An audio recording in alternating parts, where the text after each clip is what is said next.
Oke, kita akan membahas mengenai topik 7, exchange rate regime ya.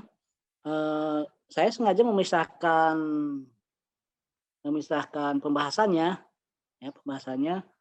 dengan topik 6 yaitu mengenai exchange market ya, di mana sebetulnya itu kita lebih fokus membahas mengenai floating exchange rate regime ya. Oke.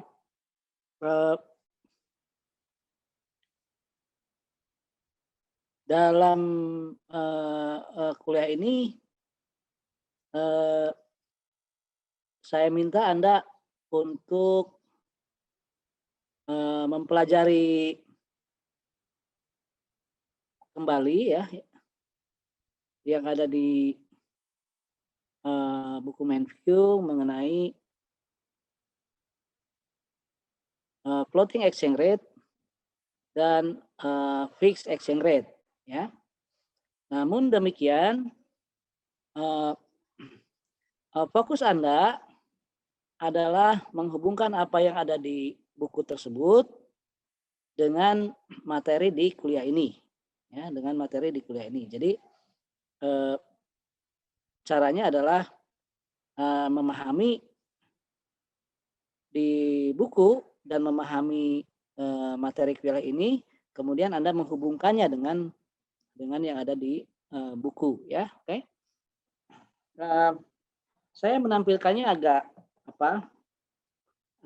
in terms of exposition itu agak berlainan dengan dengan yang ada di literatur pada umumnya ya, di mana versi di dalam kuliah ini jauh lebih sederhana ya, tetapi kemudian bisa secara konsisten menerangkan fenomena yang ada di dalam literatur ya. Jadi pendekatan yang sederhana ini akan menerangkan banyak hal yang ada di dalam literatur ya. Hanya saja Anda harus membedakan literatur itu dibagi dua ya, yaitu mengenai trade ya, mengenai trade pada umumnya ya. Dia hanya fokus pada exchange market yang berkaitan dengan arus barang dan jasa ya. Ini jauh berbeda dengan yang kedua, yaitu literatur mengenai exchange rate dalam konteks ekonomi makro atau balance of payment secara keseluruhan ya. Karena itu yang Anda baca literaturnya yang tentunya konsisten dengan apa yang akan diterangkan dalam topik yang sekarang adalah exchange market atau exchange regime dalam konteks ekonomi makro ya, memang ada beberapa hal yang tentunya akan konsisten dengan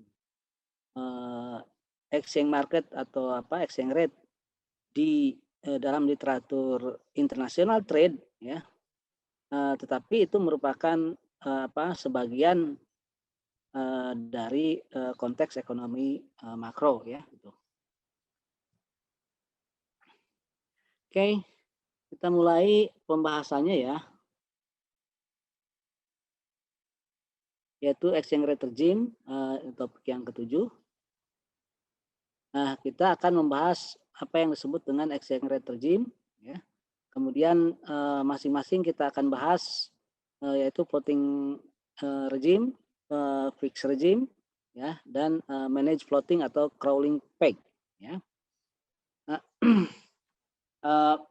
Anda tahu bahwa di dalam kuliah yang lalu ya, equation yang menerangkan BOP dan balance of payment dan exchange rate yaitu terdiri dari 3 equation, yaitu adalah persamaan mengenai net export, kemudian mengenai capital flows, ya, dan mengenai real exchange rate.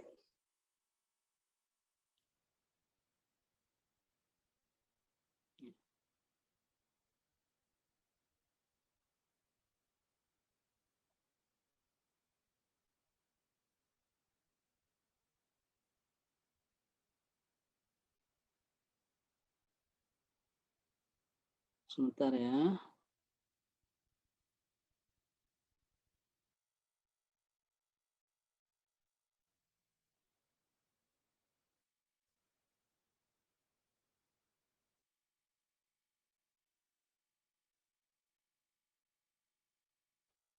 Oh.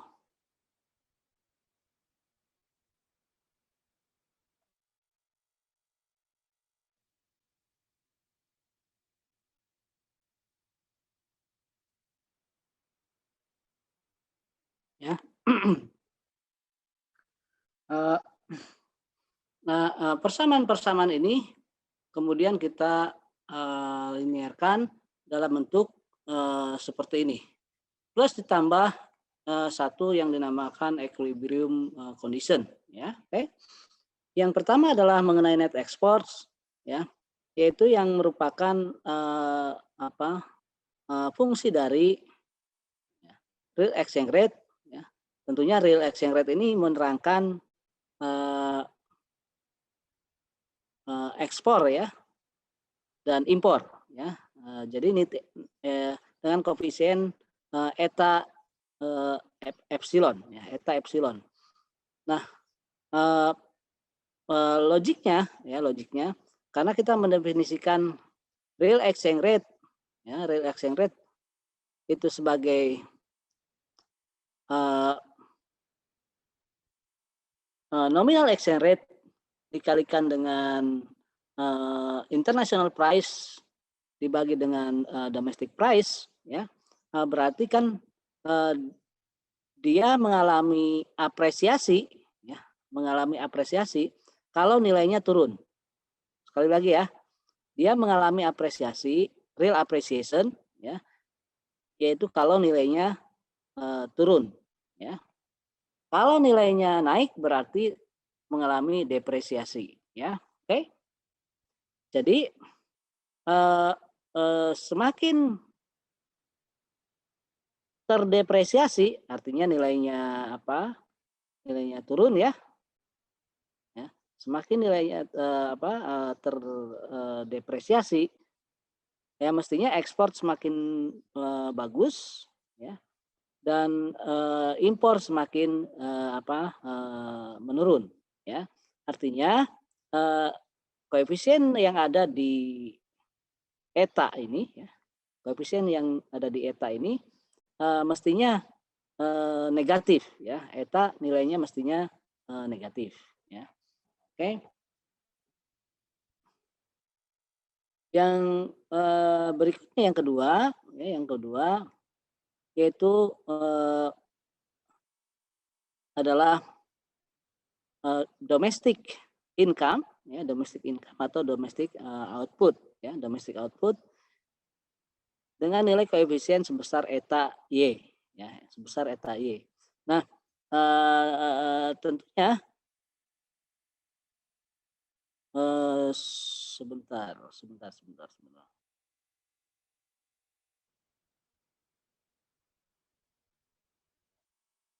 Eta y, oke, ya, oke.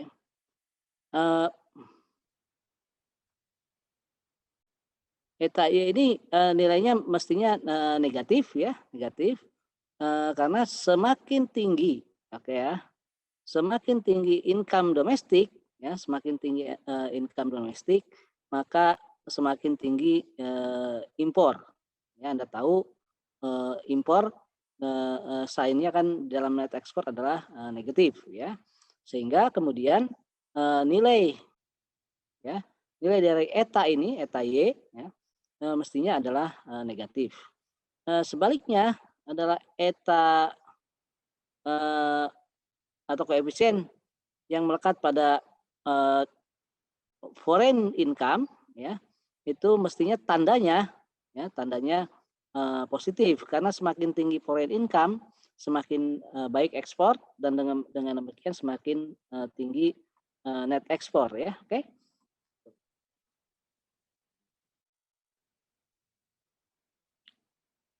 Yang persamaan berikutnya adalah mengenai capital flows, ya. Nah, ini capital flows ini terdiri dari dua bagian, yaitu adalah real interest differential, ya, real interest differential. Nah, tentunya kalau real interest differential ini naik, ya, real interest differential naik, maka capital flow akan lebih banyak masuk, ya. Oleh karena itu mu adalah mestinya bertanda positif, ya. Nah,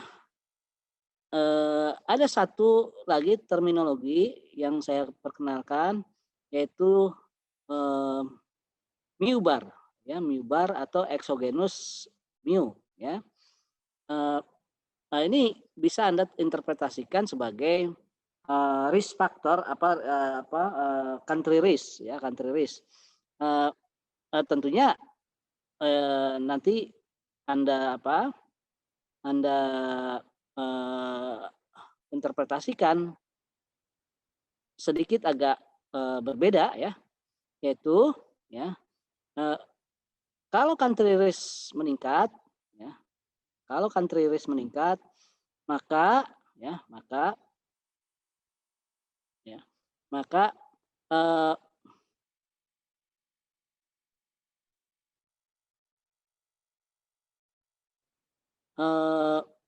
CF ini, ya, capital flow, ya, capital flow itu akan menurun, ya. Makanya mu ini besarannya adalah negatif, ya, besarannya negatif, dan kita untuk untuk exercise, ya, dalam Excel kita men-setnya -1, ya, -1. Kita men-setnya sebagai -1 koefisien ini, ya. Yang artinya kita tidak memodelkan how big is the country risk, ya, karena memang agak sulit untuk memodelkan country risk secara kuantitatif, ya. Kalau secara kualitatif sih mudah, ya, memodelkannya, tetapi menghitungnya secara kuantitatif relatif menjadi challenge, ya, menjadi tantangan. Nah, karena itu kita kasih sign -1, ya. Ketika kita kasih sign -1, itu harus Anda interpretasikan bahwa kalau terjadi peningkatan, ya, peningkatan country risk, ya, maka akan mengakibatkan capital flow berkurang 1%. Ya. Country risk-nya berapa meningkatnya? Ya. Oke, sekali lagi, ya. Kalau terjadi peningkatan country risk, ya, peningkatan country risk, ya, dengan koefisiennya sebetulnya -1, ya, -1, maka kalau terjadi peningkatan country risk, ya, efeknya adalah, ya, capital flow itu menurun 1%. Nah, dengan demikian yang harus Anda interpretasikan adalah bukan besarnya perubahan dalam country risk, ya, tetapi efek dari country risk tersebut, ya. Oke, jadi dibaca sebagai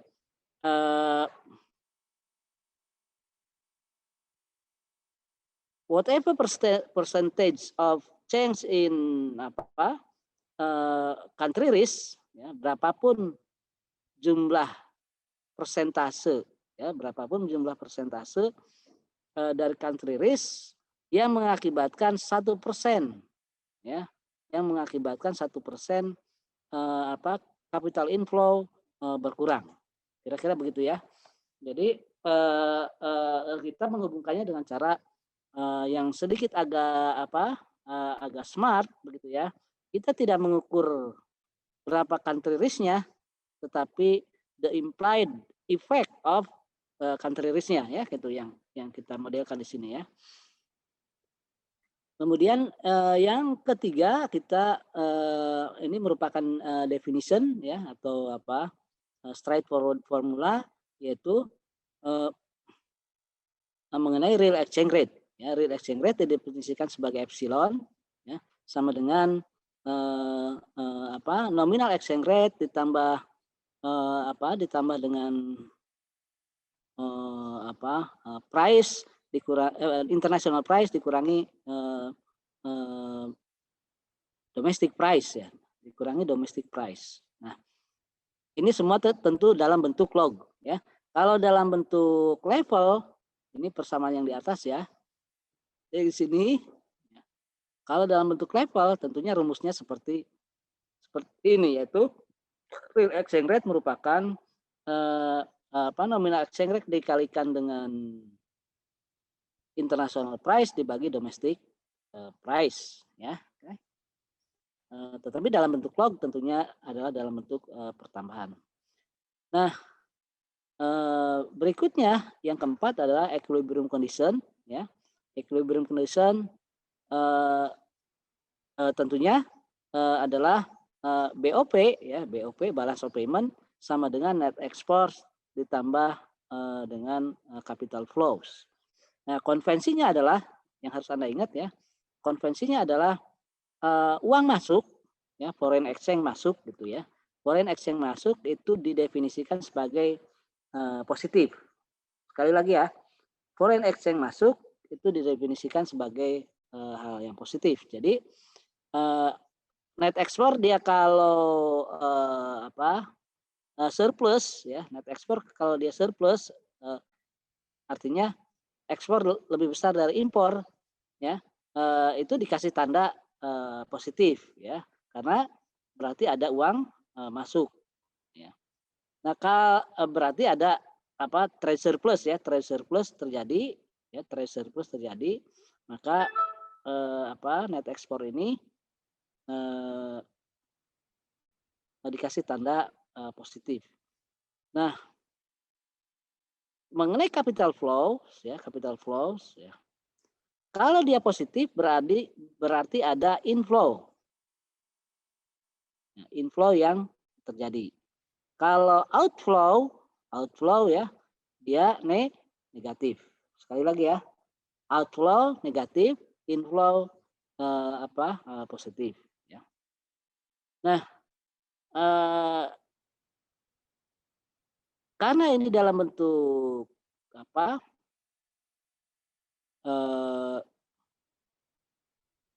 log, oke ya, ini triknya ya. Ini ada sedikit trik ya. Kita semuanya adalah mulai dari pembahasannya adalah mulai dari BOP sama dengan 0. Ya. Jadi mulai dari equilibrium condition. Equilibrium condition BOP sama dengan 0. Karena itu semua bilangan di sini ya titik awalnya kita nolkan ya, NX 0, CF 0. Jadi mulai dari initial condition yang equilibrium ya, yang equilibrium. Analisisnya seperti itu ya. Karena kalau tidak bisa jadi ya initial conditionnya BOP negatif, tidak bisa dilogkan. Ya, tidak bisa dilogkan. Oke, bisa jadi seperti itu ya initial conditionnya.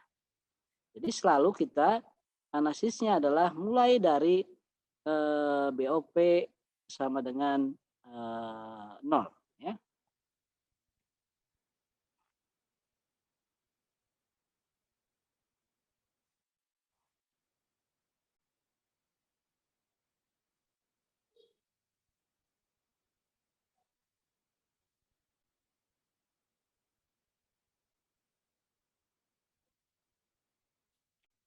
Oke,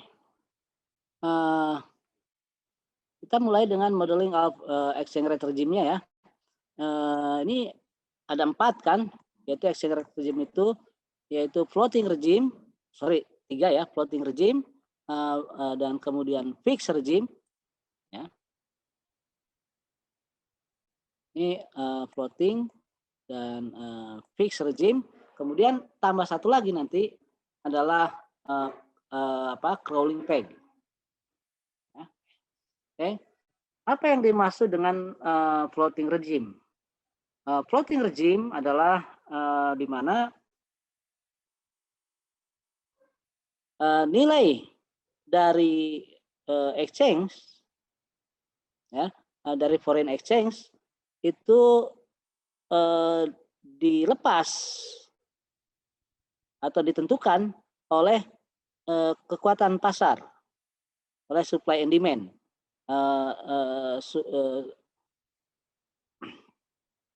Trade balance kalau positif dia menjadi net supplier ya. Trade balance kalau dia positif dia menjadi net suppliers. Nah, capital flows kalau ada inflows berarti dia adalah net supplier ya. Oke. Jadi net supplier kita notasikan ketika nilai dari net export dengan capital flows itu positif ya. Oke. Nah, tentunya ini berimplikasi bahwa kalau itu ditentukan oleh supply and demand ya, ditentukan oleh supply and demand, maka BOP itu harus selalu sama dengan 0. Tidak berubah ya, BOP-nya tidak berubah ya. BOP sama dengan 0 artinya BOP-nya tidak berubah. Ya, balance of payment tidak berubah. Artinya dengan demikian net export selalu kebalikan dari capital flows. Sekali lagi ya, net export itu selalu kebalikan dari capital flows. Atau capital flows selalu merupakan kebalikan dari net export. Ya. Jadi either way ya. Oke. Artinya nilai dari keduanya selalu cancel out. Nilai dari keduanya ya selalu cancel out. Ya. Jadi kalau satu naik pasti satu turun. Ya. Itu implikasi dari floating regime yang paling penting ya. Dan ini harus Anda pahami secara matematik ya, secara matematik ya. Nah,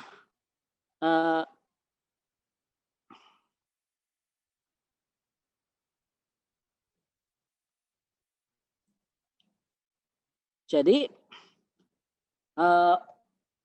kekuatan dalam menentukan berapa nilai exchange rate, ya, nilai exchange rate yang akan terjadi itu sangat tergantung pada keempat equation ini ya, di mana endogenous variables kita definisikan sebagai satu adalah net export, kedua adalah capital flows, kemudian ketiga adalah real exchange rate, dan yang keempat adalah nominal exchange rate. Ya. Nah, setup yang berbeda, yang berbeda adalah ketika dilakukan fixed regime. Ya. Di dalam fixed regime ya.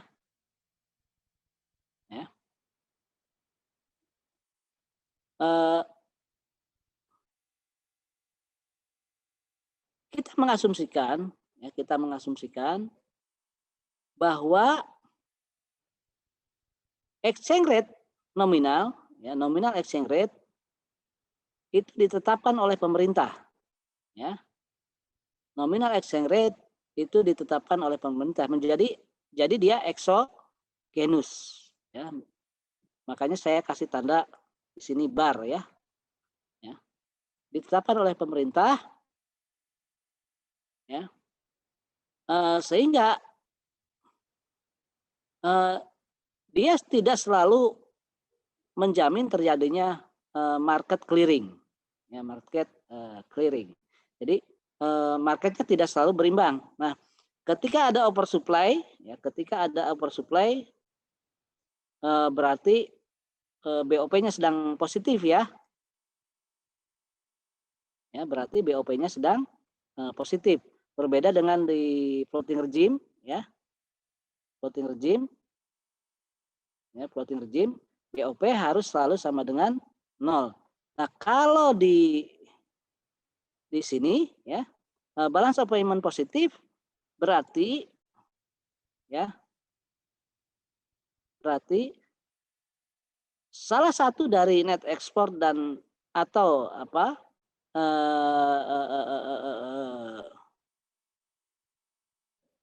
salah satu dari net export atau capital flows itu nilainya lebih besar. Misalkan bisa jadi net ekspornya lebih besar dari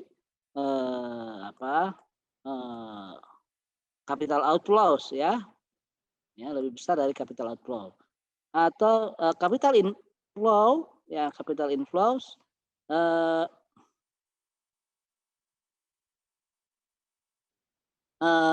lebih besar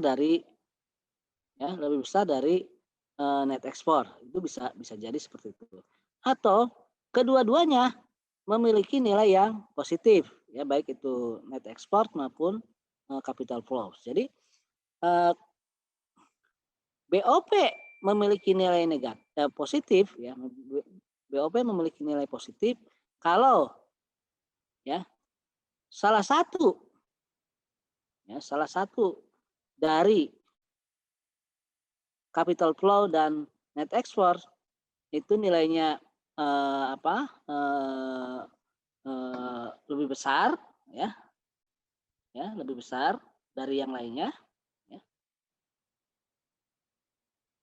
Atau dua-duanya positif ya, atau dua-duanya positif ya, atau dua-duanya positif. Oke. Nah, dalam konteks ini nanti tentunya dalam fixed regime ya, dalam fixed regime itu akan sedikit ada komplikasi dalam pemodelan ya, dalam pemodelan karena sebagaimana Anda tahu ya, kalau ada ini misalkan supply and demand dari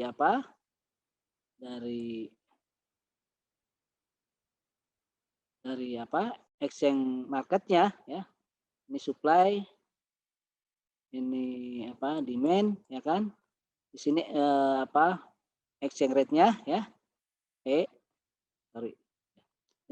nah kalau ada oversupply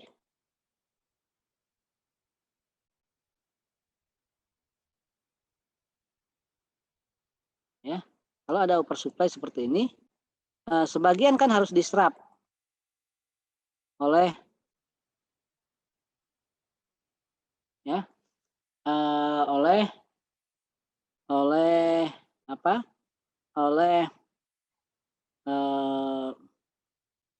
bank sentral ya, dan demikian berarti ya kalau itu diserap oleh bank sentral dia akan menambah cadangan devisa, dan Anda tahu kalau cadangan devisa bertambah automatically maka money supply itu akan bertambah. Sekali lagi ya, money supply akan bertambah. Money supply akan bertambah walaupun kemudian itu bisa di sterilize ya. Oke, money supply bisa bertambah walaupun itu kemudian dia bisa dilakukan sterilization ya gitu. Nah, berarti BOP ya dan ya, BOP dan apa dan apa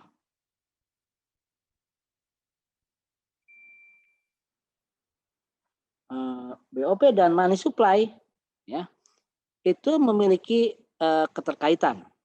Sekali lagi ya, BOP dan money supply memiliki keterkaitan.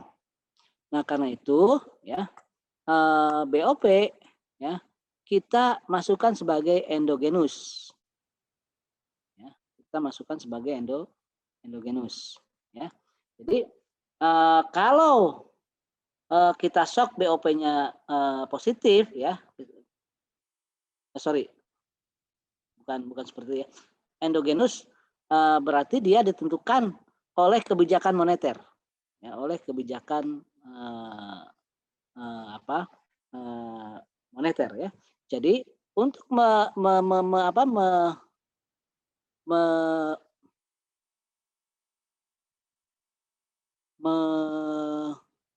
mengendogenize efek dari kebijakan moneter, ya, whatever, ya, kita terhadap balance of payment, ya, kita kemudian memasukkan balance of payment sebagai endogen, ya, sebagai endogen.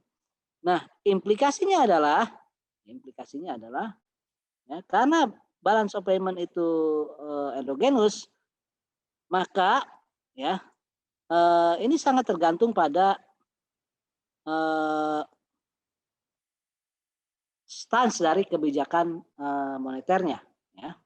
Nah, kalau kebijakan moneternya itu kemudian aktif, ya, relatively aktif, maka itu akan tercermin, ya, dalam perubahan di balance of payment, ya, balance of payment. Nah, artinya cadangan devisanya itu akan selalu berubah, ya, akan selalu berubah, naik dan turun sesuai dengan situasi market, ya, atau situasi pasar. Kalau pasarnya itu surplus, maka BOP-nya positif, dan dengan demikian cadangan devisa naik, ya kan? Kalau pasarnya itu sedang defisit, ya, dan itu berasosiasi dengan balance of payment yang negatif, ya, maka cadangan devisa akan berkurang, ya. Nah, ini berarti dengan demikian cadangan devisa, ya, cadangan devisa itu nilainya besarannya sangat ditentukan oleh situasi balance of payment, ya. Situasi di dalam balance of payment. Nah, karena cadangan devisa itu merupakan implied, ya, merupakan implied consequence, ya. Jadi konsekuensi yang mengenai situasi di balance of payment, ya. Nah, sedangkan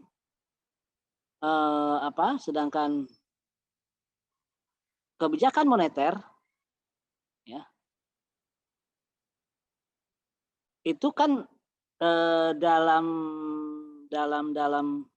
dalam prakteknya, ya, untuk fixed exchange rate regime itu harus akomodatif terhadap, ya, situasi balance of payment yang tercermin dalam bentuk perubahan di dalam balance of payment, ya, oke, yang akan menentukan perubahan dalam cadangan devisa, ya.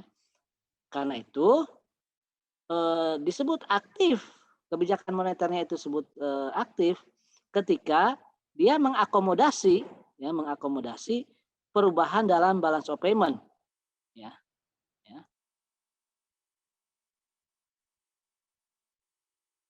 sebagai konsekuensinya, maka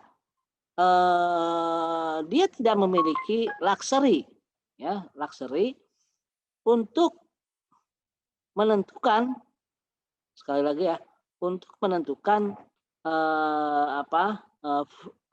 secara bebas ya, artinya tanpa harus banyak worry ya, secara bebas menentukan besarnya money supply, karena typically atau technically speaking, karena cadangan devisa kan kita definisikan sebagai net foreign asset ya. Net foreign asset itu ditentukan oleh perubahan dalam net foreign asset itu ditentukan oleh balance of payment ya, maka dengan sendirinya money supply ya itu sifatnya endogenous. Oke, sekali lagi ya, money supply sifatnya adalah endogenous ya. Artinya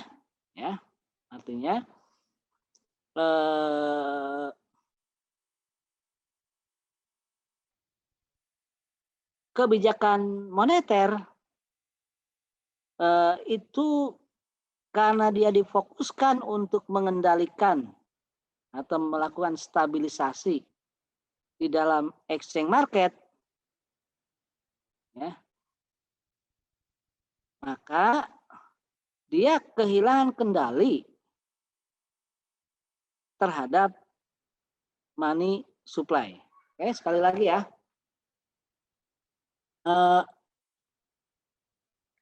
karena harus secara aktif ya, karena kebijakan otoritas moneter harus secara aktif mengendalikan foreign exchange market, artinya dia harus always stand ready ya, selalu siap untuk mensuplai ataupun membeli ya,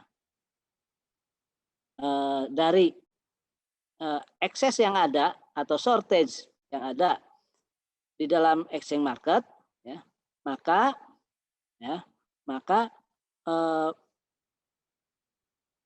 otoritas moneter ya itu kehilangan kemampuannya untuk mengendalikan money supply ya. Sekali lagi, dalam fixed exchange rate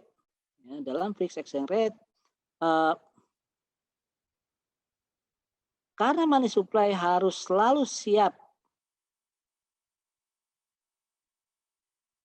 mengakomodir situasi yang terjadi dalam BOP atau dalam balance of payment, yaitu ketika dia surplus, dia harus menyerap ekses dari ekses supply dari foreign exchange ya, atau ketika defisit ya, maka dia harus menyediakan foreign exchange, menambah supply foreign exchange ya kan.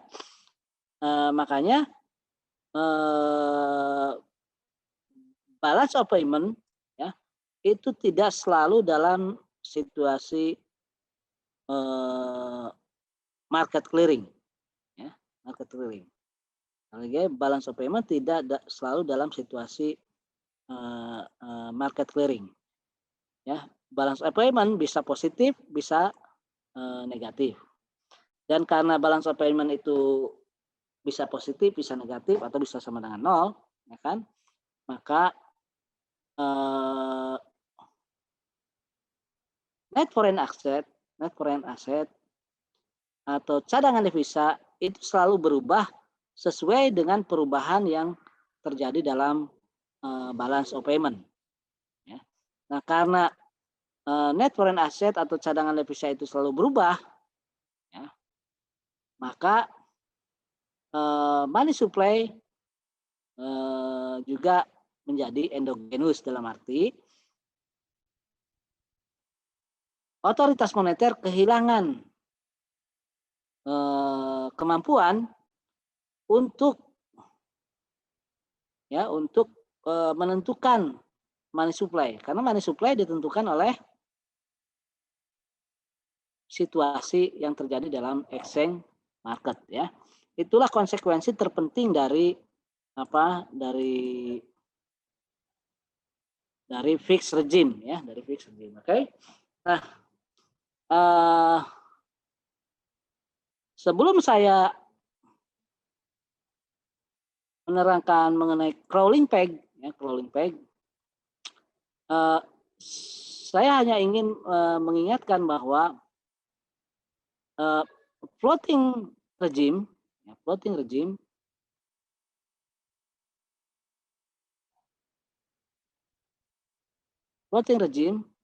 dan fixed regime merupakan dua hal yang ekstrim. Sehingga hampir tidak ada sebetulnya, hampir tidak ada negara yang betul-betul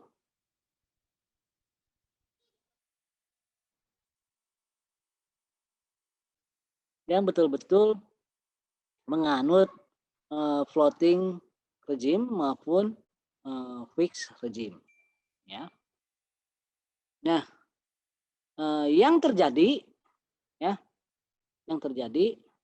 adalah sebetulnya walaupun dinyatakan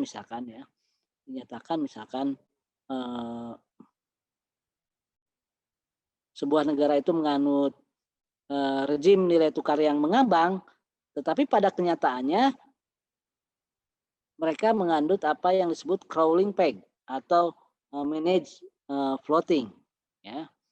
Nah, Anda bisa cek ya, kalaupun misalkan Bank Indonesia selalu kan mengklaim bahwa Bank Indonesia itu menganut rezim nilai tukar mengambang ya, naik turun ya kan, nilai tukarnya ya. Anda bisa tes apakah ya floating regime-nya itu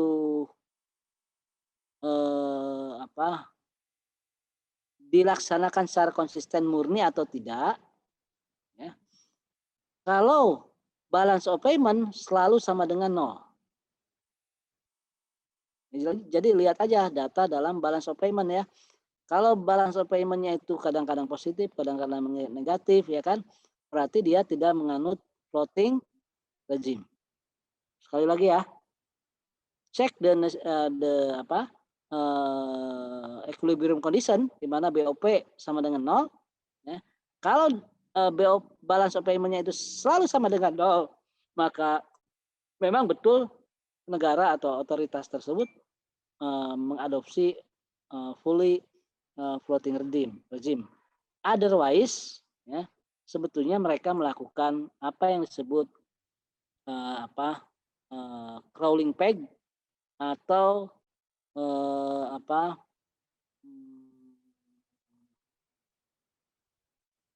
crawling peg atau manage floating ya, manage floating. Nah, dalam manage floating pemerintah ya, atau dalam hal ini otoritas moneter ya, memiliki target ya, exchange rate. Targetnya bisa dalam bentuk nominal target ya, maupun dalam bentuk real target. Jadi misalkan dalam berbagai situasi, misalkan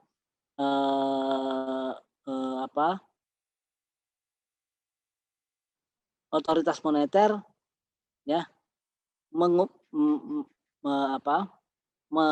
memutuskan taruhlah dia itu bisa mengapresiasi atau melakukan depresiasi, ya, above or below the market clearing market equilibrium, ya, above or below market equilibrium, ya, targetnya, ya, oke. Nah, target ini biasanya tidak di-disclose, tidak diumumkan, ya, biasanya tidak diumumkan, ya. Karena seperti tadi saya bilang, ya, pada umumnya negara yang melakukan manage floating, ya, manage floating atau crawling peg, sebetulnya mengumumkan di publik yaitu sebagai floating regime, ya, sebagai floating regime. Tapi kenyataannya dia melakukan crawling peg, ya, oke.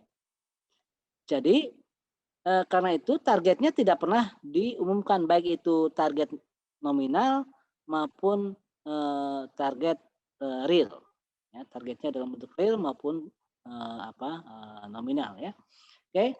Nah, dalam pemodelannya, ya, dalam pemodelannya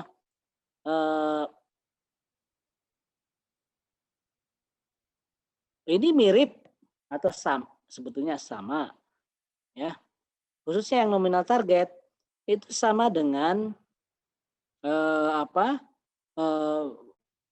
peg regime atau fixed regime, ya, fixed regime. Modelnya sama. Lihat endogenous variabelnya, ya. NX ini fixed regime, ya. NX net export, capital flow, real exchange rate, dan balance of payment, ya. Oke. Di nominal target juga demikian, net export, capital flow, nominal real exchange rate, ya, real exchange rate, dan balance of payment. Ini sama. Hanya saja untuk membedakannya, ya, exchange rate-nya itu berupa target yang berubah-ubah. Target yang berubah-ubah. Oke. Sesuai dengan diskresi. Ya, sesuai dengan diskresi dari otoritas moneter. Makanya di sini nominal exchange rate-nya karena dia merupakan nominal target, kita kasih tanda sebagai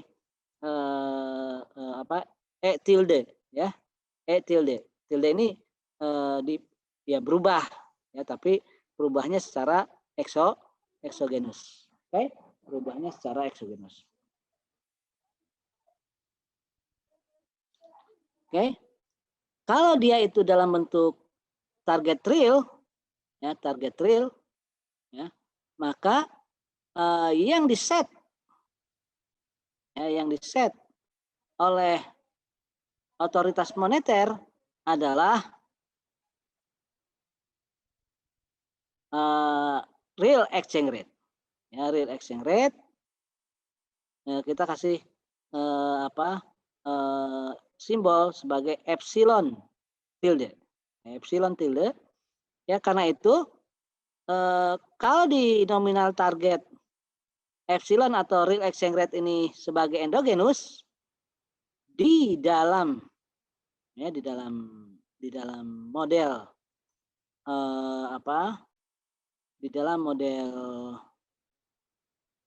sorry ya, kalau di dalam model nominal target itu real exchange rate diperlakukan sebagai endogenous, ya, endogenous, maka di sini di dalam real target, real exchange rate adalah sebagai exogenous. Exogenous, walaupun nilainya bisa diubah-ubah, ya, diubah-ubah tanpa targetnya, ya, targetnya tanpa publik mengetahui secara pasti mengenai arahnya, ya, mengenai arahnya, ya. Ada target tetapi dalam bentuk yang relatif implisit ya gitu. Nah, karena itu sebagai konsekuensinya maka nilai tukar nominal ya, nominal exchange rate itu menjadi endogenus ya, menjadi endogenus. Oke. Jadi endogenus. Nah, dalam pemodelan seperti ini maka sebetulnya menjadi relatif lebih easy ya, lebih mudah untuk menerangkan apa konsekuensi dari masing-masing rejim ini ya, baik itu terhadap keseimbangan di balance of payment secara keseluruhan ya, maupun terhadap hal-hal lainnya seperti kebijakan moneter. Harap diingat saja ya bahwa kebijakan moneter itu dalam fixed exchange rate regime, ya, fixed exchange rate regime itu akan selalu terkait dengan balance of payment. Begitupun dalam crawling peg itu selalu terkait dengan balance of payment. Balance of payment. Oke, nanti kita exercise melalui melalui Excel ya.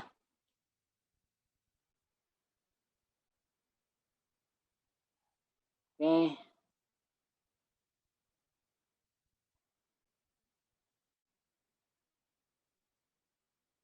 Nah, untuk bisa mengisi ya koefisien ini ya kan, saya memberi parameters ini adalah hanya 4 ya yang kita butuhkan, yaitu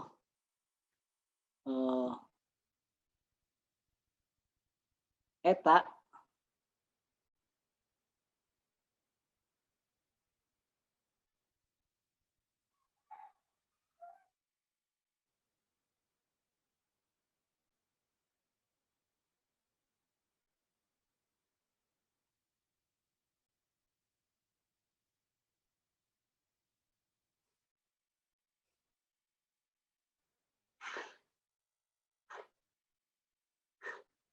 yaitu eta dari exchange rate 1,2 ya. Sebentar ya saya cek ini dia ini eta exchange rate ya, sebentar. Kita definisikan dia itu kalau apresiasi kalau depresiasi itu naik ya, depresiasi naik maka oke, berarti memang eta epsilon dia harus positif ya, dia harus positif. Oke. Eta dari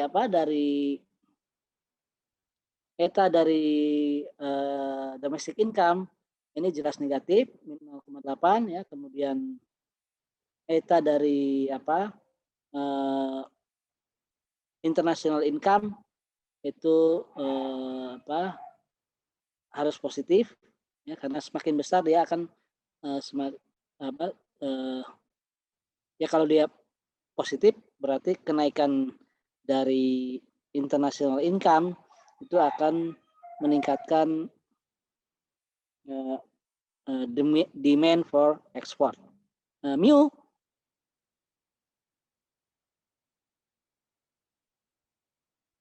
koefisien atas selisih ya, selisih dari real interest diferensial ya, real interest diferensial tentunya nilainya selalu positif. Nah, besarnya koefisien ini atau parameter sini ya, besarnya parameter sini silakan Anda ubah dan cari referensinya ya. Berapa sebetulnya yang tepat? Berapa sebetulnya yang tepat? Ini melakukan kalibrasi ya. Oke. Nah, kemudian Anda isikan ke sini ke matriks A, ya, ke matriks A, yaitu yang menyangkut endogenous variables, dan ke matriks B, ya, itu yang menyangkut exogenous variables, ya, atau ini adalah left hand side, ya, left hand side equation. Ini adalah right hand side. Ini right hand side, ya, right hand side. Oke. Nah, equationnya ada 4, ya, yaitu net export, capital flows, real exchange rate, dan equilibrium. Ya, equilibrium. Jadi Anda harus garansi, ya, bahwa matriks, ya, matriks dari A ini, ya, atau left hand side-nya, ya, left hand side matrix itu harus selalu square. Harus selalu square, ya, harus kotak, ya. Kotak sama sisi, ya. Ya. Harus selalu square, ya. Jadi kalau ada 4 equation, ya berarti harus ada juga 4 endogenous variables, ya. Tidak bisa salah satunya kurang atau lebih, harus exactly the same, ya. Untuk menjamin bahwa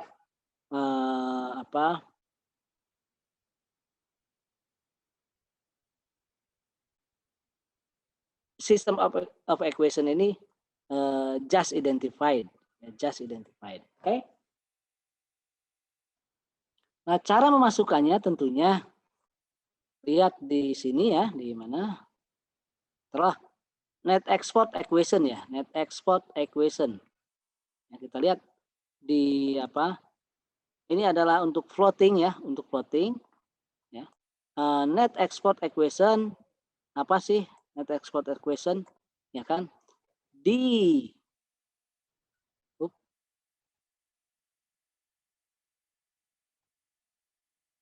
ya, floating regime, ya. Oke. Di sisi kiri, ya, di sisi kiri, ya, di sisi kiri kita punya 2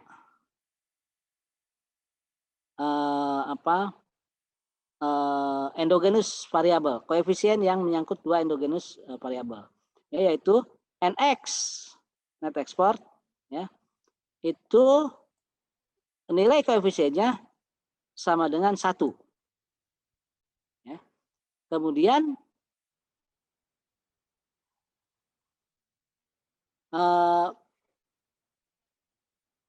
real exchange rate, ya, real exchange rate koefisiennya sama dengan minus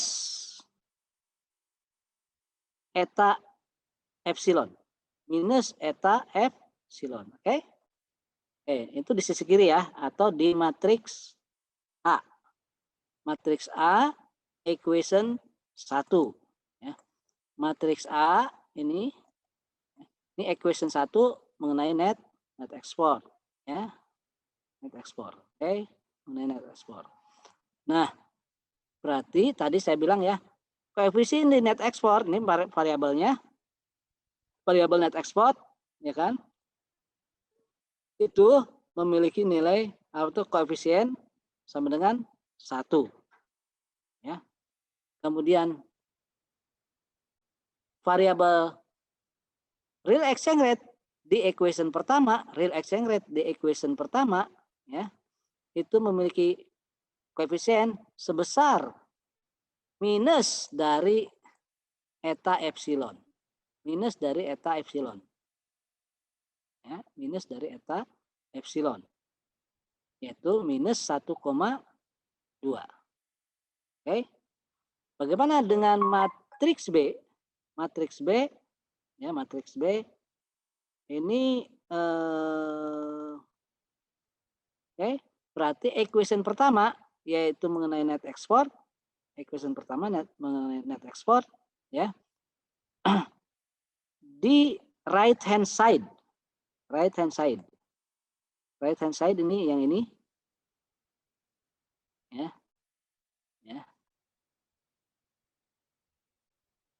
Right hand side. Nilai koefisiennya adalah sebesar eta Y dan eta Y star. Ya, eta Y dan eta Y star. Oke. Maka di sini kita lihat eta Y dan eta Y star. Ya, eta Y dan eta Y star. Oke. Nah, untuk variabel Y itu sama dengan minus 0,8 ya, yang sama dengan eta Y ya. Kemudian untuk koefisien di Y star ya, Y star kita memiliki eta Y star yaitu 0,7 ya. Ini kan sama dengan ini ya. Ya, oke. Nah, yang lainnya nilainya 0 ya. Domestic price, international price, real interest differential, BOP, shock, kemudian country risk, ini nilainya sama dengan 0 di right hand side ya, oke. Proses ini berulang dengan cara Anda melihat equation-nya, equation 2, equation 3, equation 4 ya kan. Nah, ini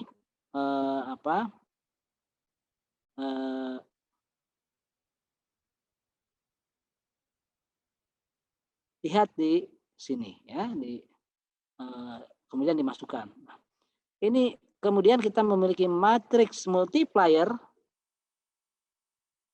ya.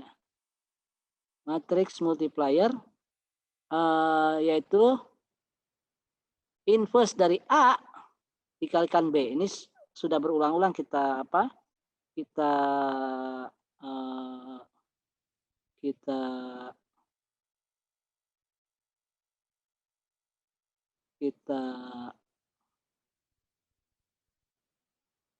tunjukkan ya, sudah berulang-ulang, yaitu inverse A dikalikan dengan B ya. Nah, tentunya ya, kalau A itu square matrix dan invertible, memiliki inverse ya, maka matriks M ini ya, matriks M dia tentunya memiliki solusi ya, matriks M ini. Tapi kalau dia tidak square ya, ataupun tidak invertible, tidak memiliki inverse, maka biasanya kemudian ada message error message ya di M ini ya. Oke. Oh, lupa. Saya pengen tanya nih ke kalian. Kalian udah bisa bikin matriks M-nya belum di Excel sendiri ya? Dicoba sendiri. Halo? Atau saya balik pertanyaannya? Di antara kalian nih, ada nggak yang tidak bisa?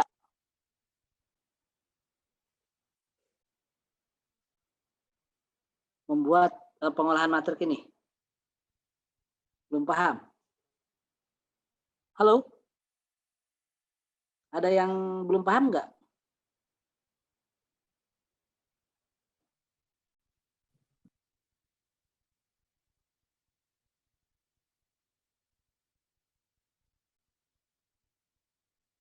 Atau semuanya sudah paham? Sedikit Pak, nanti mungkin ngulang lagi hasil recordannya untuk belajar lagi ya Pak. Oke. Ini kalau kalian tidak mengerti itu ya atau tidak paham maksudnya, tolong kasih tahu saya ya. Sehingga saya tidak punya asumsi bahwa kalian sudah paham ya gitu. Oke. Oke. Oke, pertanyaan kedua kalau begitu ya. Ini kalau saya highlight sini, sorry ya.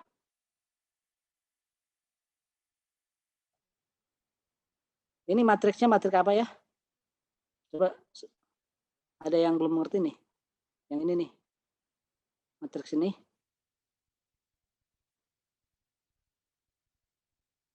Halo. Ya, Pak. Matriks apa ini? Yang saya highlight matriks apa? Endogenus. Halo. Matriks endogenus ya, Pak. Oke. Matriks endogenus ya. Maka Iya. atau kita sebut matriks A ya kan?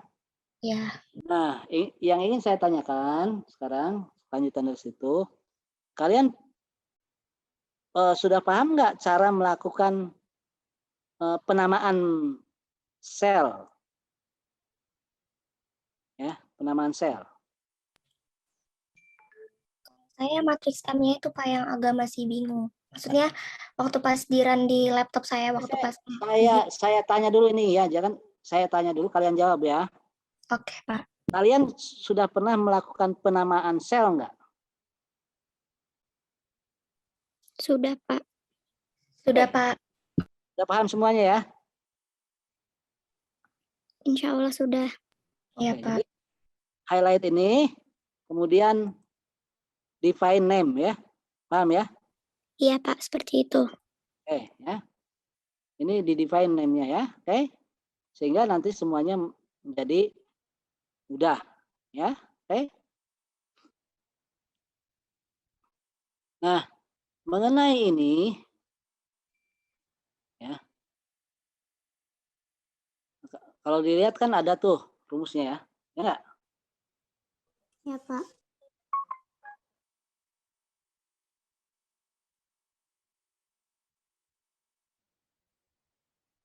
Ada ya. Jadi sepanjang kita mendefinisikan A dan B-nya itu benar, ya, maka rumus ini bisa berlaku ya. Oke, biasanya, ini saya kasih contoh dulu ya.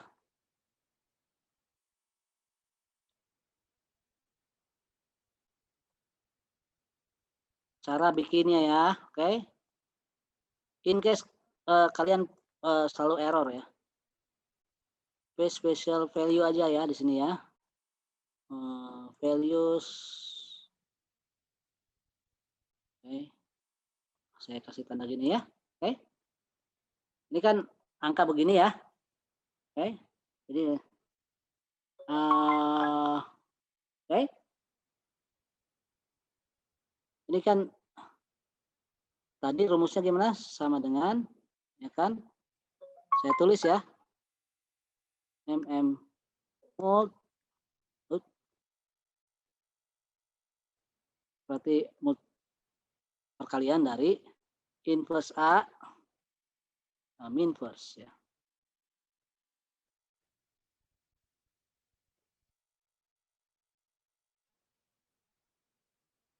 Dari A ya.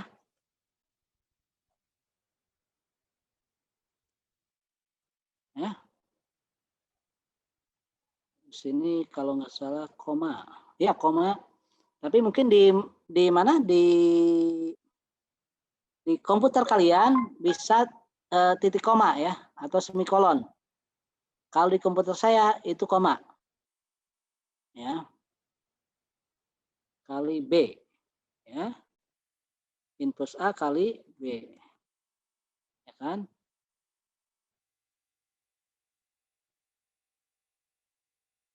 Enter. Ya. Lihat ya, ini udah ada rumusnya ya. Sini ya. Ini kan baru satu sel ya, oke, baru satu sel. Kalau ingin supaya selnya itu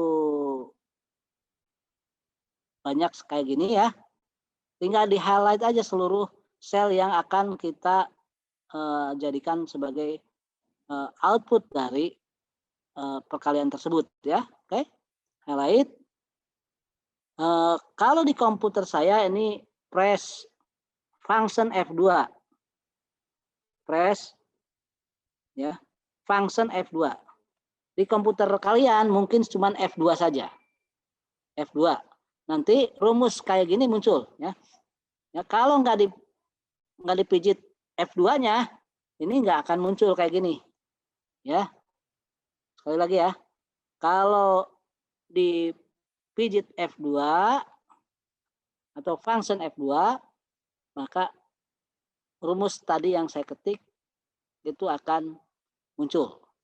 Nah, kemudian Control Shift ya, Control Shift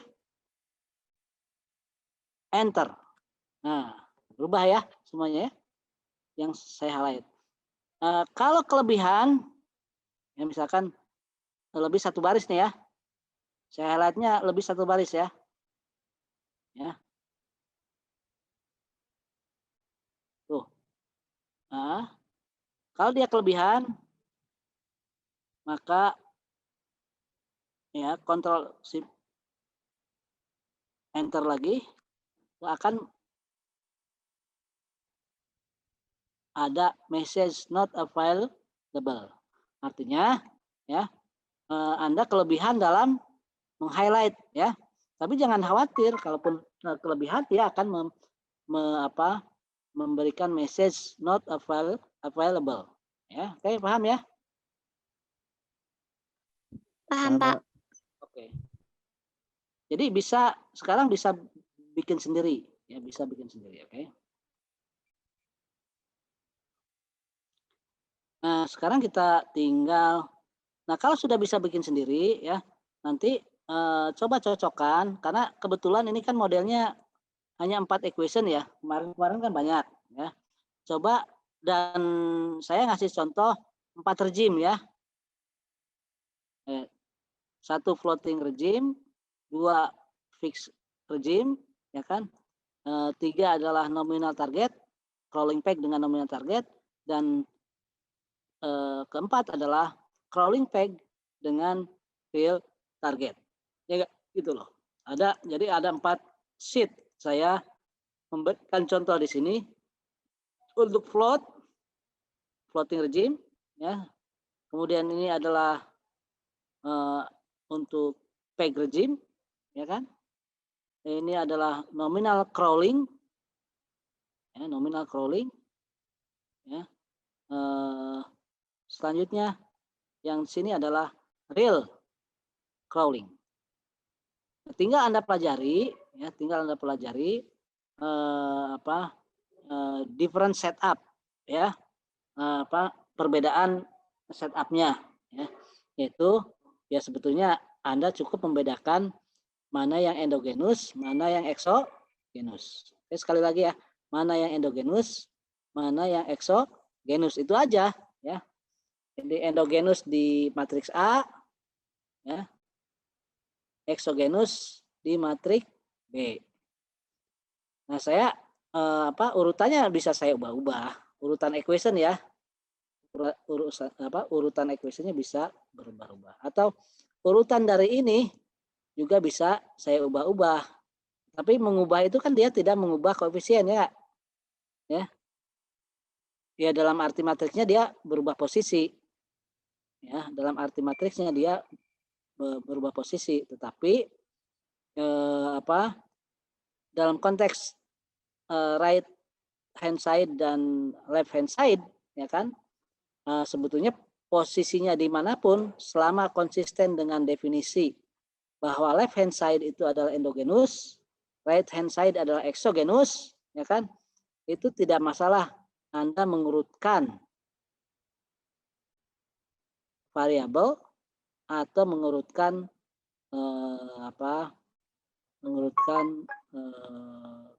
mengurutkan equation-nya ya.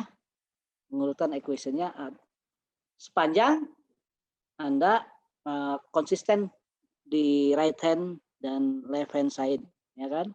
Kemudian ini bisa diubah-ubah, tetapi sekali mengubah Anda harus konsisten bahwa misalkan urutan pertama adalah net export, ya kan? Maka semua A dan B harus konsisten. Kalau di A itu urutan pertama net export, di B juga harus konsisten. Urutan pertama adalah net export. Bisa jadi apa saya ingin supaya urutan pertamanya BOP, ya kan? Ya silahkan, tetapi itu menyangkut kedua-duanya, yaitu kalau BOP di urutan pertama, ya, maka di right hand side atau matrik B itu juga harus urutan pertama, ya. Itu saja sih yang bisa Anda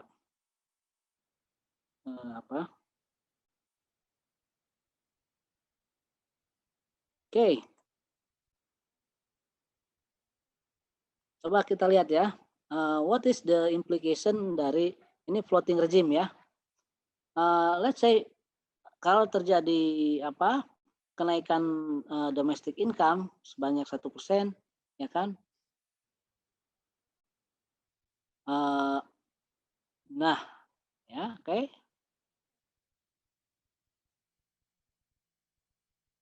Hati-hati ya cara menginterpretasikannya. Makanya Anda perlu banyak pelatihan dan mengkontemplate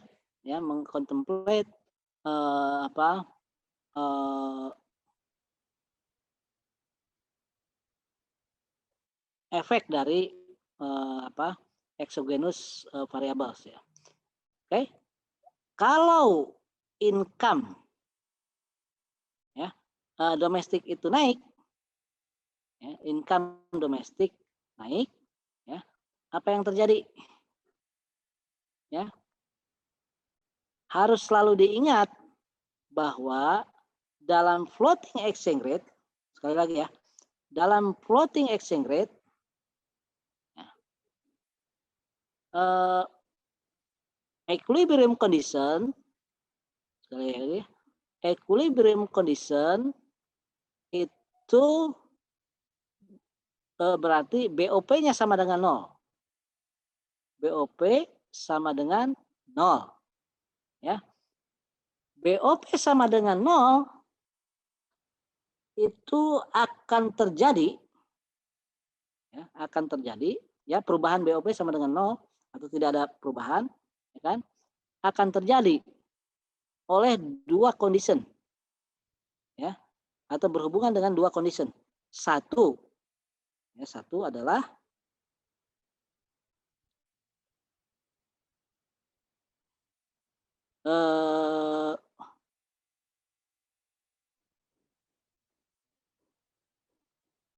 tidak ada perubahan di dalam net export maupun capital flows.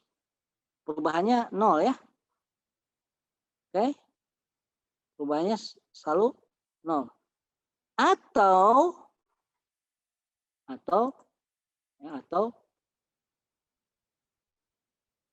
net export dan capital flows berubah tetapi opposite side. Opposite side itu maksudnya yang satu plus, yang satu minus. Besarnya sama, tetapi yang satu plus dan satu minus ya. Oke. Jadi untuk mengerti mengenai ini, Anda harus start with the equilibrium condition, ya, oke? Oke. Makanya di dalam literatur selalu ada kesalahan dalam menginterpretasikan. Misalkan ini ya. Kalau kita kembali kepada equation parsialnya. Kalau domestic income naik, coba ya lihat ya. Domestic income naik, ini kan kembali ke equation-nya ya.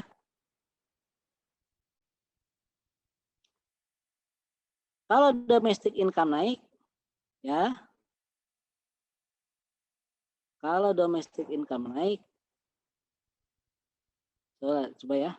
Kalau domestic income naik, ya, kalau domestic income naik, maka apa yang terjadi?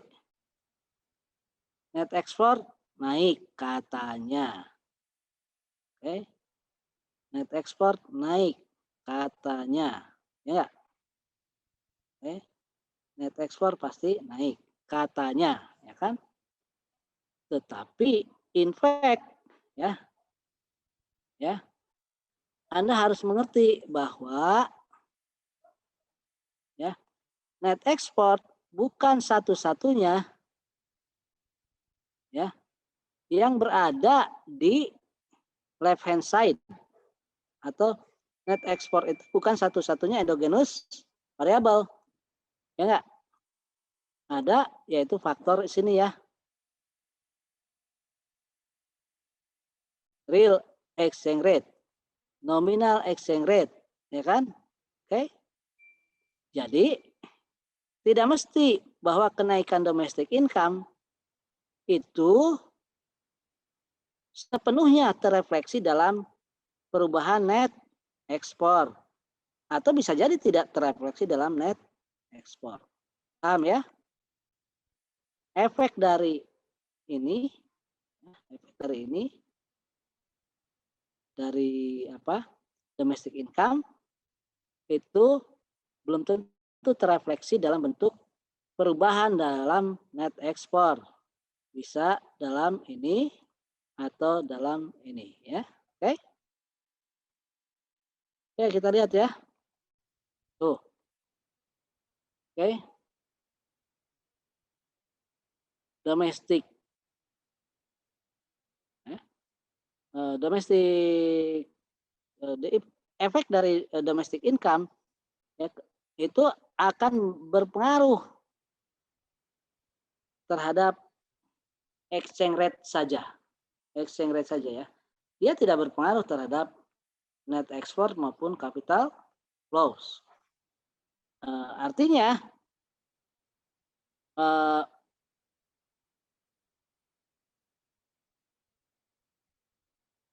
domestic income ya, domestic income itu berasosiasi ya, kenaikan dalam domestic income itu berasosiasi dengan kalau nilai positif ini kan berarti depresiasi ya, depresiasi nilai tukar ya. Oke. Kenapa terjadi depresiasi? Karena dia harus mengkompensate dari kenaikan income. Income ya, oke. Nah, bagaimana kalau Y-star? Nah, kebalikannya, walaupun nilainya, ya kan? Ini apresiasi ya. Jadi kalau international income yang naik, maka akan terjadi apresiasi. Net export gimana? Tidak berubah. Ya, oke. Jadi tidak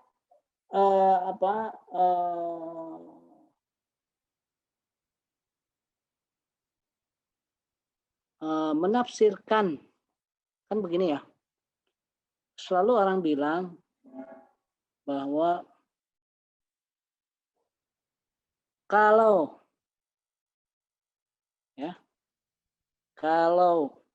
kita mengadopsi floating exchange rate, ya, ini banyak sekali nanti ditemui oleh Anda di berbagai literatur ya.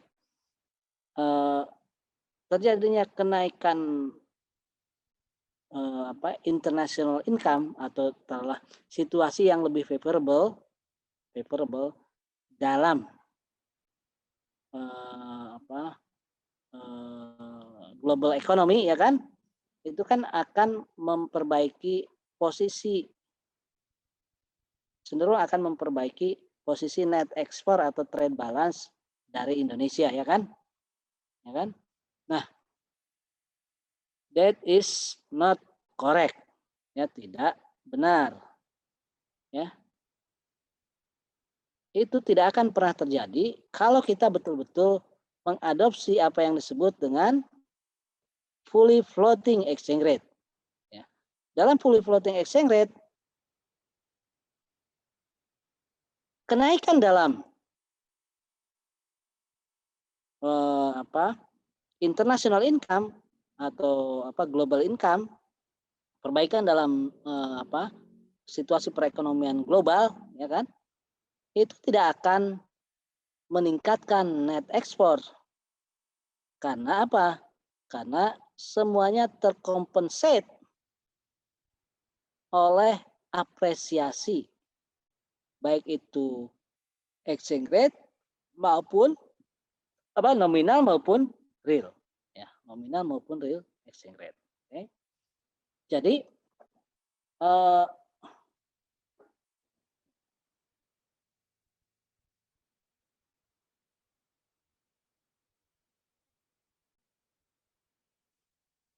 pengaruh dari trade situation, ya, baik itu karena ya income, ya, karena income domestik maupun karena income internasional, itu terakomodasi oleh perubahan nilai tukar, baik nominal maupun real. Oke, dalam sistem floating exchange rate. Ya, oke. Oke. Bagaimana kalau domestic price berubah? Oke. Kalau terjadi penambahan inflasi atau kenaikan harga, kalau terjadi kenaikan harga, ya, kenaikan harga domestik, yang berubah hanya nominal exchange rate. Dia tidak mengubah net export dan capital flow. Okay? Begitupun international price, ya.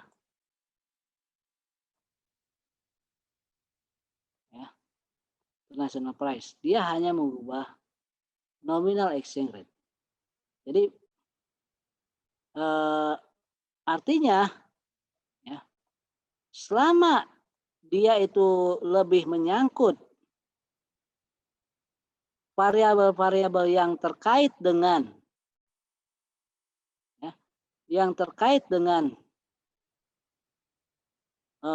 trade balance atau net export, ya, maka perubahan eksogenus apapun selama dia terkait dengan net export, ya, atau trade balance, dia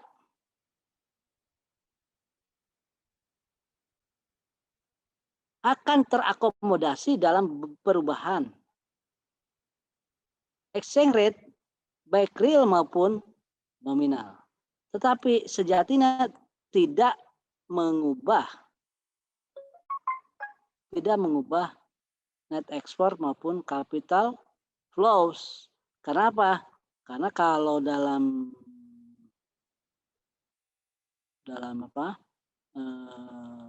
floating regime, ya, kalau dalam floating regime kita memiliki adjustment mechanism di mana nilai tukar itu mengabsorb efek dari perubahan-perubahan yang terdapat di sini, ya, oke, diabsorb. Nah, kasus yang berbeda kalau itu menyangkut capital flows, oke, capital flows. Ini pasti semua di sini baik exchange rate maupun variabel lainnya berubah. Oke. Capital flows itu gimana efeknya? Oke, ya. Kalau capital flows-nya kalau terjadi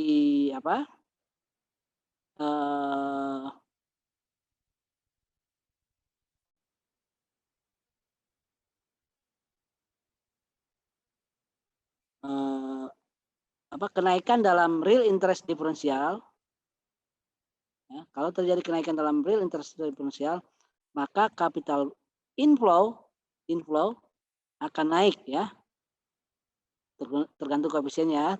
Ini sebenarnya 4% di sini ya. Sebagai akibatnya, karena BOP itu harus sama dengan 0, maka net export juga harus turun dengan size yang sama, yaitu minus 4. Ya kan? Konsekuensinya, maka real exchange rate harus terapresiasi.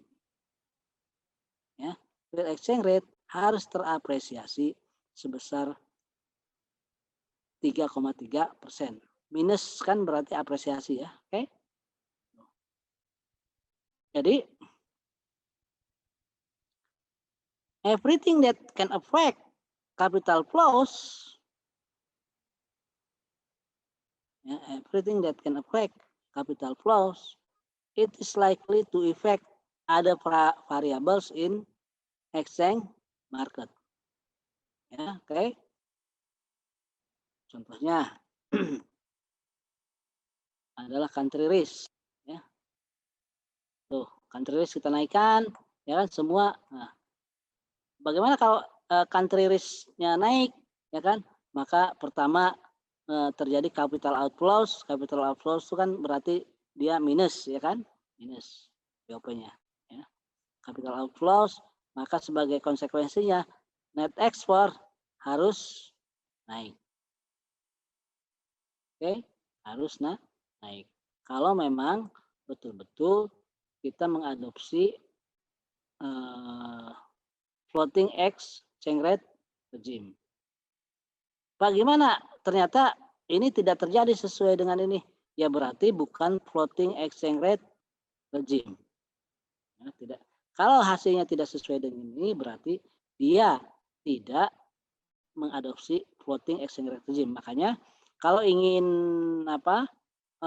supaya model kita ini konsisten, dengan dunia nyata, bukan melihat apa yang di state oleh otoritas moneter, tetapi justru ya, sekali lagi ya, justru kita harus mengujinya. Ya, tadi ya kan seperti kita bahas sekarang ya, balance of payment itu harus selalu sama dengan 0, ya kan? Nah, kita lihat diuji itunya di data balance of payment, BOP-nya selalu sama dengan 0 enggak? Artinya net export sama dengan minus capital flows ya, gitu ya. Kalau tidak sama dengan 0, ya maka dia tidak menganut floating regime. Kalau tidak menganut floating regime, ya berarti model ini ya tidak bisa menerangkan situasi yang bukan floating regime, ya kan? Nah, artinya kita harus mengeksplor peg exchange rate, ya, peg exchange rate atau fixed exchange rate, ya. Nah, kalau fixed exchange rate kenaikan dalam domestic income bagaimana? Tuh, ya, real exchange rate tidak berubah, ya, tapi yang berubah justru adalah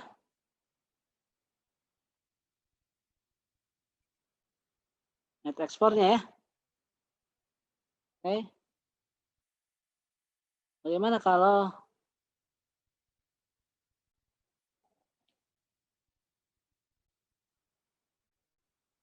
start selalu ya di BOP dan net ekspor, oke? Bagaimana dengan kenaikan harga?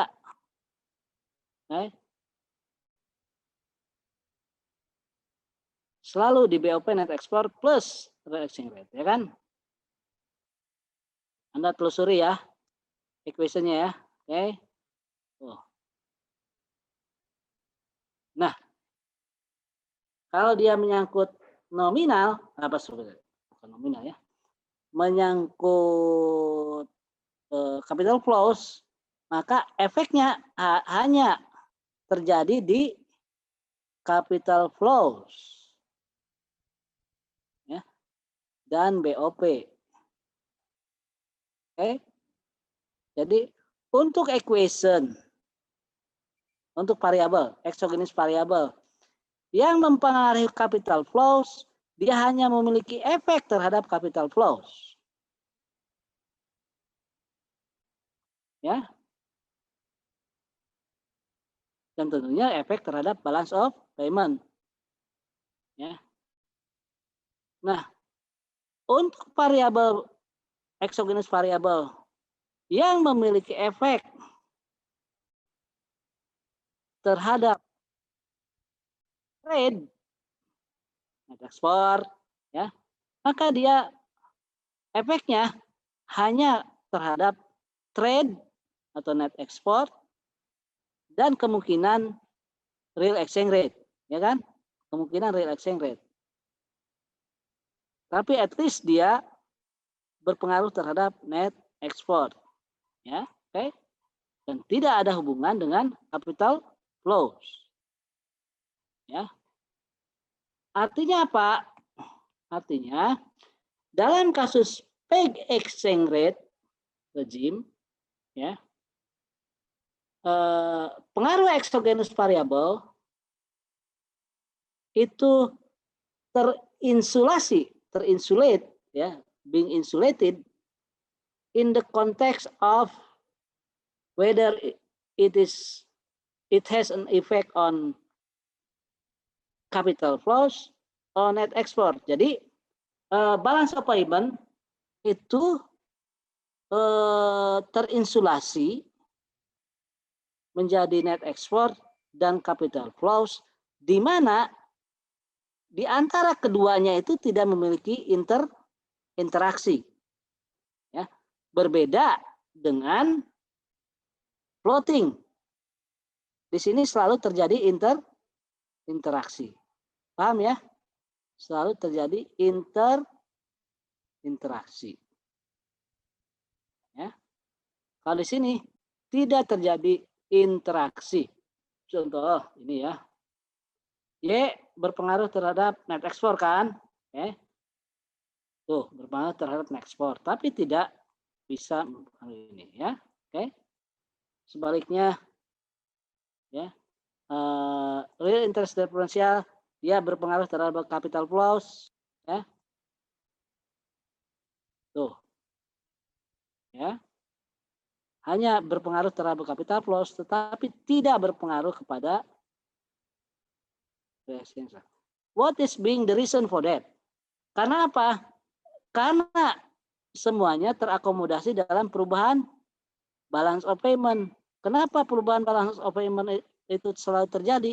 Karena disupport dengan monetary operation. Ya, ingat ya, kalau misalkan capital flows-nya itu positif, ya, bertambah, ya kan, maka BOP bertambah. Kalau BOP bertambah berarti apa? Cadangan devisa naik. Cadangan devisa naik, maka dengan demikian money supply naik. Artinya diakomodasi dalam perubahan BOP dan money supply. Ya, oke.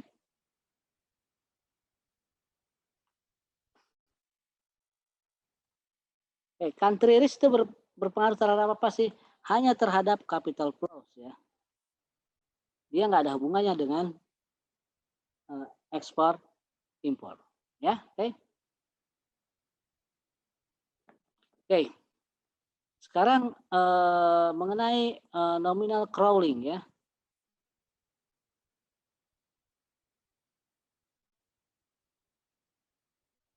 Ya, ini ya.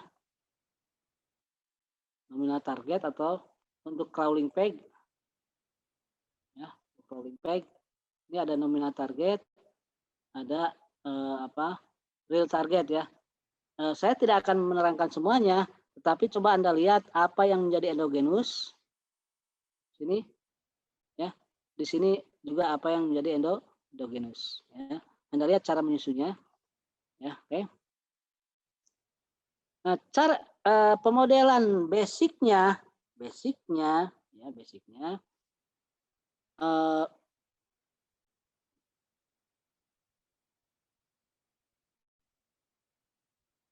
itu untuk nominal target sama dengan fixed regime ya, basicnya ya. Yang berbeda definisi fixed exchange rate di sini, fixed exchange rate dengan target exchange rate-nya sini. Beda definisi ya. Nah, target exchange rate itu berarti ini soft fixed exchange rate ya. Jadi kita pada dasarnya fixed regime-nya itu very soft ya, lunak ya kan. Otoritas moneter itu hanya mengarahkan exchange rate ke sebuah level saja. Diarahkan ke sebuah level ya kan. Sehingga kemudian ke arah itulah ya ini akan didorong ya, didorong oleh otoritas moneter. Oke. Nah, karena itu dalam simulasinya ya, maka begini ya. Oke, kalau nominal peg, ini nominal peg ya.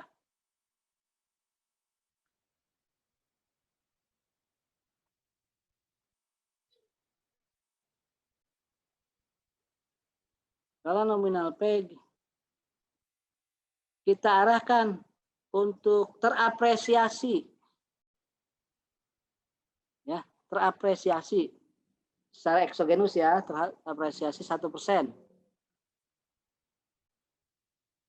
Apa yang terjadi? Ya. Nah. Terdepresiasi, sorry ya. Positif itu terdepresiasi ya. Positif itu terdepresiasi ya.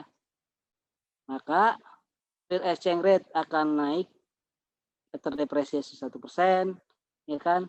Kemudian net export akan membaik sebesar 1,2% misalkan ya, kalau koefisiennya seperti itu, ya kan? Oke. Nah,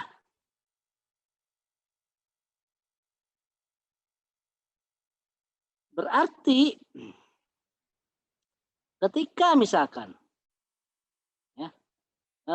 misalkan itu dipaduk terjadi perubahan ya, terjadi interpretasi begini, terjadi perubahan income ya, income taruhlah income domestik 1% misalkan ya,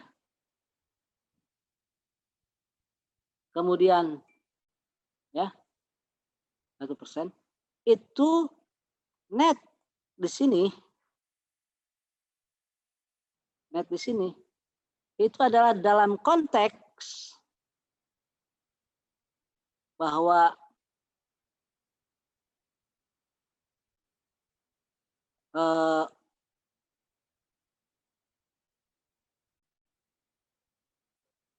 dalam konteks bahwa nominal exchange rate sedang diarahkan untuk terdepresiasi 1% di atas yang seharusnya. Oke. Jadi gini, misalkan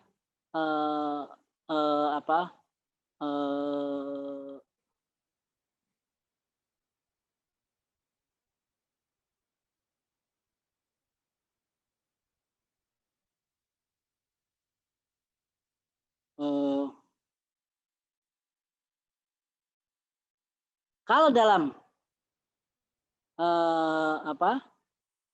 fixed exchange rate kan saya tidak mengemphasize perubahan dalam nominal ini ya. Tidak mengemphasize perubahan nominal ini ya. Oke. Karena ya tidak berubah kan? Oke? Tidak berubah, nominalnya itu tidak pernah diubah. Ya. Nah, kalau dalam nominal crawling kan sebetulnya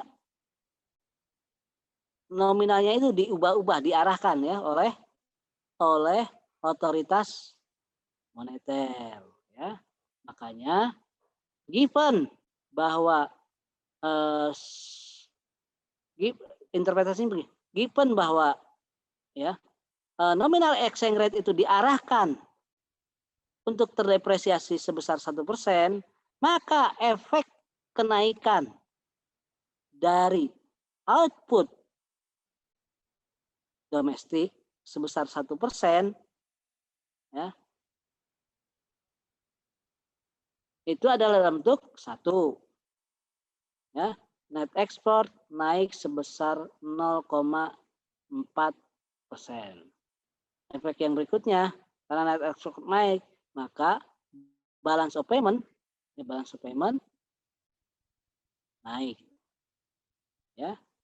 Nah, real exchange rate kenapa naik? Karena peggingnya, nominal pegnya dinaikkan sebesar 1%. Oke? Begitu ya. Oke. Jadi pemodelannya sama, tetapi interpretasinya berbeda karena kita memperkenalkan efek dari targetnya. Ya, efek dari targetnya. Given targetnya adalah misalkan depresiasi 1%, Anda bisa ubah di sini. Given targetnya adalah depresiasi 2%, ya kan gitu loh. Ya. Ya. Maka apa yang terjadi kalau misalkan domestic income naik? Ya. Bagaimana kalau international price misalkan naik? Ya kan? Ya. Oh, ya. Bagaimana kalau real interest rate naik? Ya, oke. Jadi maksud saya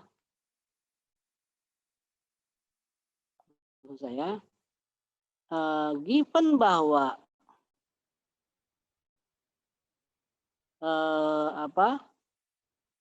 peg nominal nominal exchange rate itu diarahkan ke level ke 2% di atas equilibrium, ya kan, di atas equilibrium atau terdepresiasi 2% dari equilibrium, ya kan, maka Anda baru kemudian menghitung efek dari variabel-variabel lainnya, ya, oke. Gitu aja sih cara pemodelannya ya, teknik pemodelannya. Begitupun di real crawl yang ditarget di sini adalah real peg realnya. Tentunya Anda harus lihat ininya endogenous variabelnya. Kalau di nominal target yang endogenous adalah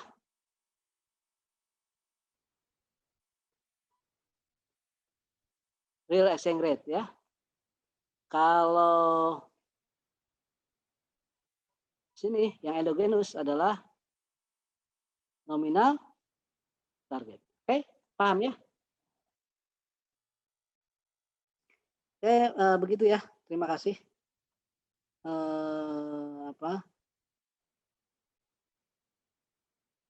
Untuk kuliah kali ini ya, karena sudah lewat waktunya ya. Ada pertanyaan nggak? Belum ada, Pak. Belum ada, Pak. Belum, Pak. Oke, kalau tidak ada pertanyaan berarti kita tutup kuliah ini ya. Terima kasih. Assalamualaikum warahmatullahi wabarakatuh. Waalaikumsalam warahmatullahi wabarakatuh. Terima kasih, Pak. Terima kasih banyak, Pak.